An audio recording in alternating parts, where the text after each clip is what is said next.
Hi everyone, I'm Wendy. Welcome back to Show Me Mo Vegan and part 2 of what I actually eat.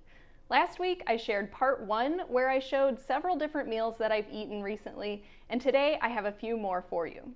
My meal prep is really kind of random. Sometimes I batch prep things and sometimes I just throw whatever I have on hand together.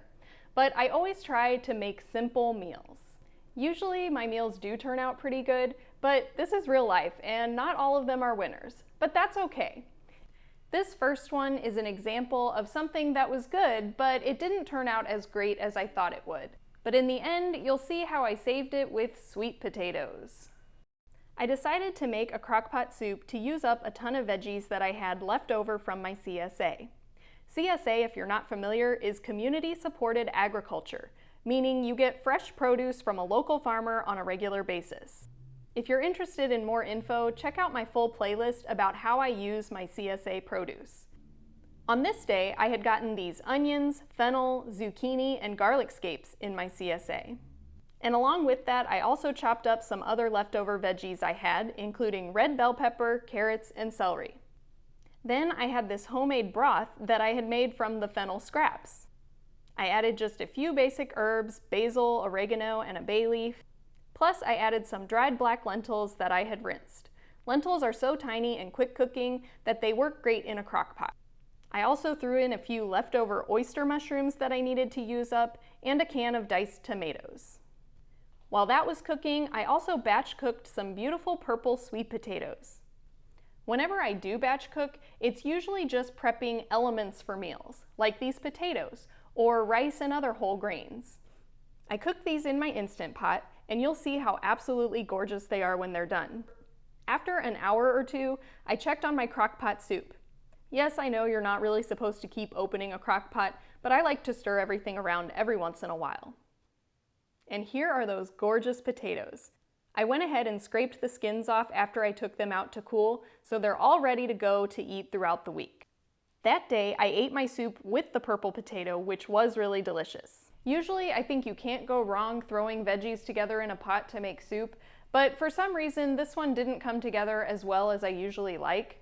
So the soup on its own was a little underwhelming, but along with those sweet potatoes, it was pretty tasty. The next day, with some of those cooked purple sweet potatoes, I decided to make some little cookies.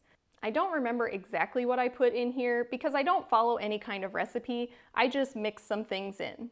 I usually add rolled oats, some flax or chia seeds, cinnamon and vanilla, and of course the potatoes. I'll use any kind of sweet potato, the regular orange ones, Jersey sweet potatoes, Japanese sweet potatoes, and of course these purple sweet potatoes. I also usually add a little bit of date sugar or date syrup, but I forgot to mix that in. So when they were done, I just drizzled a little bit of date syrup on top. So yummy. And sticking with the purple theme, I had some purple cabbage that I needed to use up. Usually every day for breakfast, I make a green smoothie either using spinach or kale or other greens like that, but I've been seeing people making cabbage smoothies lately, so I decided to try it out. Along with the cabbage, I also added some frozen banana, apples, and cherries. And I always include some celery, cucumber, and soybeans in my smoothies, so I added that as well. And look how absolutely beautiful this smoothie was. It almost looks like a blueberry smoothie, but it's all from that purple cabbage. And this was surprisingly tasty. If you're not used to drinking smoothies with any kind of vegetables in it, I'm guessing it might not taste great, but since I eat stuff like this all the time, my taste buds have adjusted and smoothies like this are really refreshing to me. Next up, here's a sample of a really quick and random meal that I made one day. I took some frozen Hashbrown potatoes, cooked them up in my toaster oven, and topped it with my vegan Rotel dip.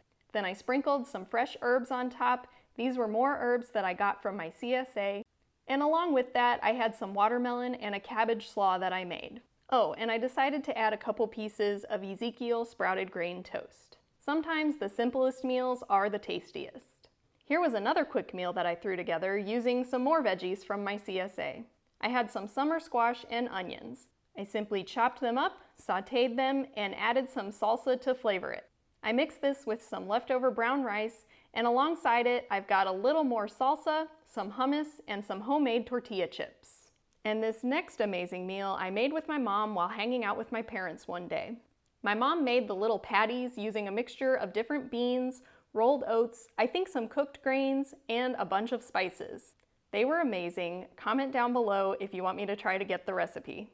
Along with that, we simply had some corn, some chopped up broccoli mixed with a pesto sauce, and some delicious mashed potatoes and cauliflower. Yep, that's right, cauliflower. If you're not a fan, you can't even taste it in here. So if you're looking for a way to sneak in some extra veggies for your kids, or maybe even a picky spouse, try this. It's so good. And we just made Dr. McDougall's golden gravy to go on top. The gravy was also really good on top of the patties. Finally, I'll show you how I made another really simple meal. I started with some chopped onions and a bunch of cherry tomatoes. I don't like biting into a whole cherry tomato, so I cut these in halves and quarters. And then don't be like me and put your basil in the fridge. I got this absolutely gorgeous fresh basil in my CSA, and even though I know you shouldn't keep basil in the fridge, I threw it in there anyway, and this is what happens. It turns kind of brown and sad looking, but I still ate it anyway. It didn't really affect the taste too much, and I was going to chop it up and cook with it anyway, so it was all right. Then I also chopped up some garlic cloves, and up there on the top left is a homemade hummus. This was just a basic hummus recipe, but I also added some steamed carrots to this one. Then back over to my skillet, I added a few drops of balsamic vinegar to my onions, and then threw in the tomatoes. After that cooked for a little bit, I added the hummus, and to thin it out in order to make a sauce, I'm adding a couple ladles of the water from the pasta I'm cooking to go along with it. Once I had enough water mixed in to get the consistency I wanted, I added my basil, and then when the pasta was ready, I simply scooped it right from the pot into the sauce. And look how absolutely beautiful this pasta is. Once again, such a simple meal that was so tasty. And I had that along with a little salad, and I also topped it with some vegan Parmesan cheese that I made simply by blending some nutritional yeast with sunflower seeds, hemp seeds, and some granulated garlic. By the way, this would be a perfect date night meal. It made just the right amount for 2 portions. So I saved a portion for the next day. Finally, one week we got some Chinese cabbage in the CSA. We took that and the fennel and made an amazing stir fry. This was another meal I made with my mom, and I didn't get the best picture of it, but it was so delicious it reminded me of pad thai. So it has the Chinese cabbage, fennel, onions, carrots, mushrooms, and chickpeas. We seasoned it with a little coconut aminos, some rice vinegar, garlic powder, onion powder, turmeric, ginger, and black pepper. We ate that over some buckwheat and brown rice noodles, and I'm definitely going to have to recreate that one and make up a recipe for you. My family thought it was good enough to get from a restaurant. If you got some ideas for your next plant-based meal, do me a favor and hit the thumbs up and subscribe to my channel if you haven't already. Thanks for watching, and I'll see you next time.